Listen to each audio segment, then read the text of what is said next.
സിന്ധു നദീജല കരാറിൽ നിന്ന് പിൻവാങ്ങിയതിന് പിന്നാലെ പാകിസ്ഥാന് കടുത്ത തിരിച്ചടി നൽകാൻ ഇന്ത്യ.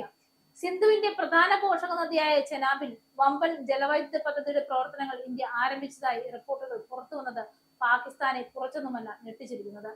ജമ്മു കാശ്മീരിലെ ഉദ്ധംപൂർ, റംബാൻ ജില്ലകളിലാണ് 5129 കോടി രൂപ ചെലവ് പ്രതീക്ഷിക്കുന്ന സാവൽകോട്ട് പദ്ധതി വിഭാവനം ചെയ്യുന്നത്. സിന്ധു നദീജല കരാർ റദ്ദാക്കിയതിനു ശേഷം നരേന്ദ്രമോദി സർക്കാർ പച്ചക്കൊടി കാട്ടുന്ന ആദ്യത്തെ മെഗാ പദ്ധതിയാണിതെന്നാണ് റിപ്പോർട്ടുകൾ. ആദ്യഘട്ടത്തിൽ 1406 മെഗാവാട്ടും രണ്ടാം ഘട്ടത്തിൽ 450 മെഗാവാട്ടും വൈദ്യുതോൽപാദനം ലക്ഷ്യം വെക്കുന്ന പദ്ധതി ചെരാം നദിയിൽ ബാഗ്ലിഹാർ, സലാൽ പദ്ധതികൾക്ക് ഇടയിലായാണ് നിർമ്മിക്കുക.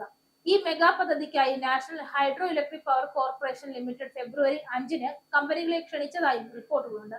പദ്ധതി എത്രയും വേഗത്തിൽ പൂർത്തീകരിക്കാനാണ് NHPC ലക്ഷ്യമിടുന്നത്. ഇത് മുന്നിൽ കണ്ടാണ് നിർമ്മാണ രീതിയും ഉപകരണങ്ങളുടെ തിരഞ്ഞെടുപ്പും ആസൂത്രണം ചെയ്തിരിക്കുന്നതെന്നാണ് റിപ്പോർട്ടുകൾ പുറത്തു വന്നിരിക്കുന്നത്. നേരത്തെ കഴിഞ്ഞ വർഷം ഒക്ടോബറിൽ കേന്ദ്ര വനം പരിസ്ഥിതി മന്ത്രാലയത്തിന്റെ വിദഗ്ധ സമിതി മേഖലയിൽ 1856 മെഗാവാട്ട് പദ്ധതിക്ക് അനുമതി നൽകിയിരുന്നു.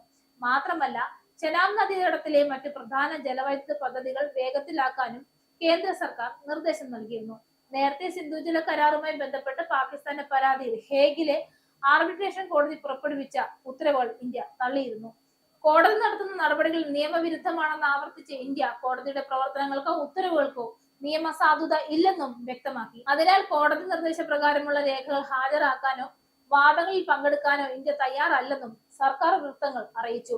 2025 ഏപ്രിൽ 22-ന് പഹൽഗാമിൽ പാകിസ്ഥാൻ ഭീകരർ നടത്തിയ ആക്രമണത്തെ തുടർന്ന് ഏപ്രിൽ 23-നാണ് ഇന്ത്യ സിന്ധു നദീജല കരാർ മരവിപ്പിച്ച് ഉത്തരവിട്ടത്.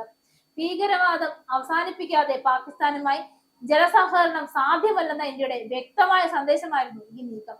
പാകിസ്ഥാന്റെ കൃഷിയുടെ 80 മുതൽ 90% സിന്ധു നദിയിലെ ജലത്തെയാണ് ആശ്രയിക്കുന്നത്. നിലവിൽ പാകിസ്ഥാനിലെ പ്രധാന ജലസംഭരണികളായ തർബേല, മംഗ്ല എന്നിവയിലെ ജലനിരപ്പ് അപകടകരമായ രീതിയിൽ താഴ്ന്നിരിക്കുകയാണ്. ഈ പശ്ചാത്തലത്തിൽ ഇന്ത്യയുടെ നിലപാട് പാകിസ്ഥാനെ വലിയ ആശങ്കയിലാണ് ആഴ്ത്തിയിരിക്കുന്നത്.